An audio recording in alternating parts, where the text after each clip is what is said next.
Merhaba, kanalıma hoş geldiniz. Bu bölümde rengarenk bileklikler ve halhal yapacağım. Malzemelerden bahsedeyim.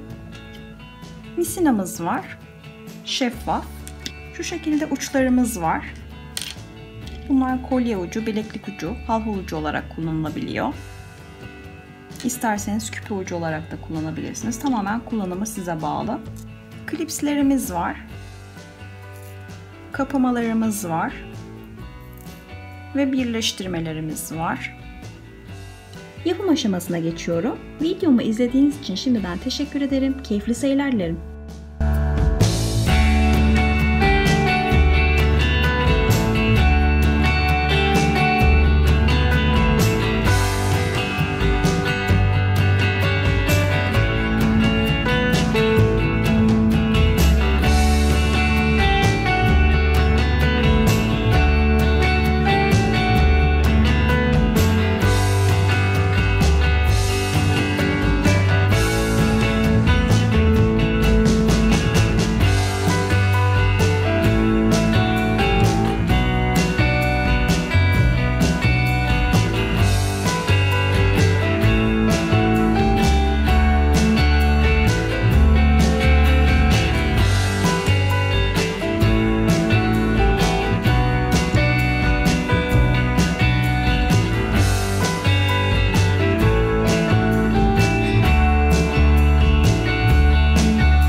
tık bol olmasını istiyorum. O yüzden bir tane daha birleştirme koyacağım.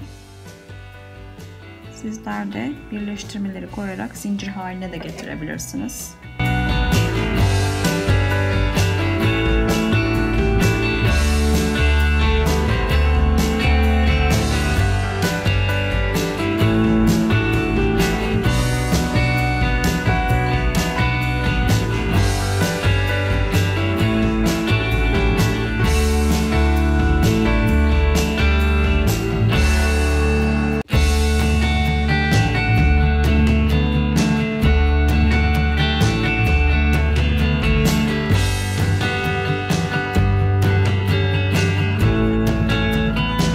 Bilekliklerimi rengarenk yaptım. Şimdi halhal yapacağım.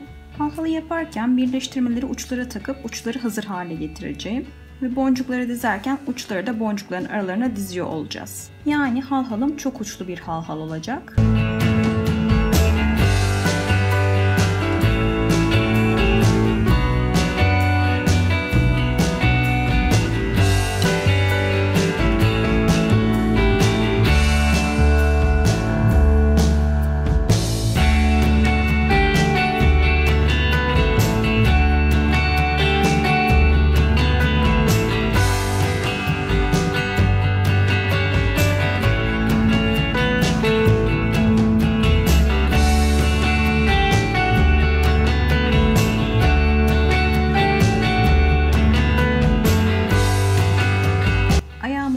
Aldım 22 santim. Bir de kapatmalar ve birleştirmeler geldiğinde biraz daha büyüyecek. Gerekirse yine birkaç birleştirme daha koyarız.